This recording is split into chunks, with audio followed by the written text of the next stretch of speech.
దెబ్బలు పడతాయి రాజా, దెబ్బలు పడతాయి రో, దెబ్బ దెబ్బ దెబ్బలు పడతాయి రో. బాబు 2 డీలక్స్ ఒక వాటర్ బాటిల్ తీసుకురావా. ఒరే గుడ్డోడా, ఇది పాన్ షాప్ కాదురా, వినాయకుడు మండపం. క్షమించి బాబు, తెలియలేదు. నన్ను గుడ్డోడు అంటున్నారు.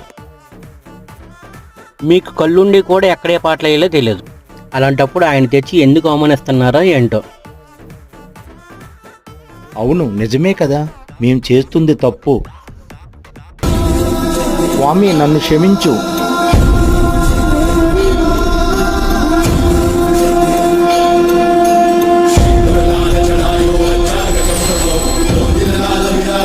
Gauri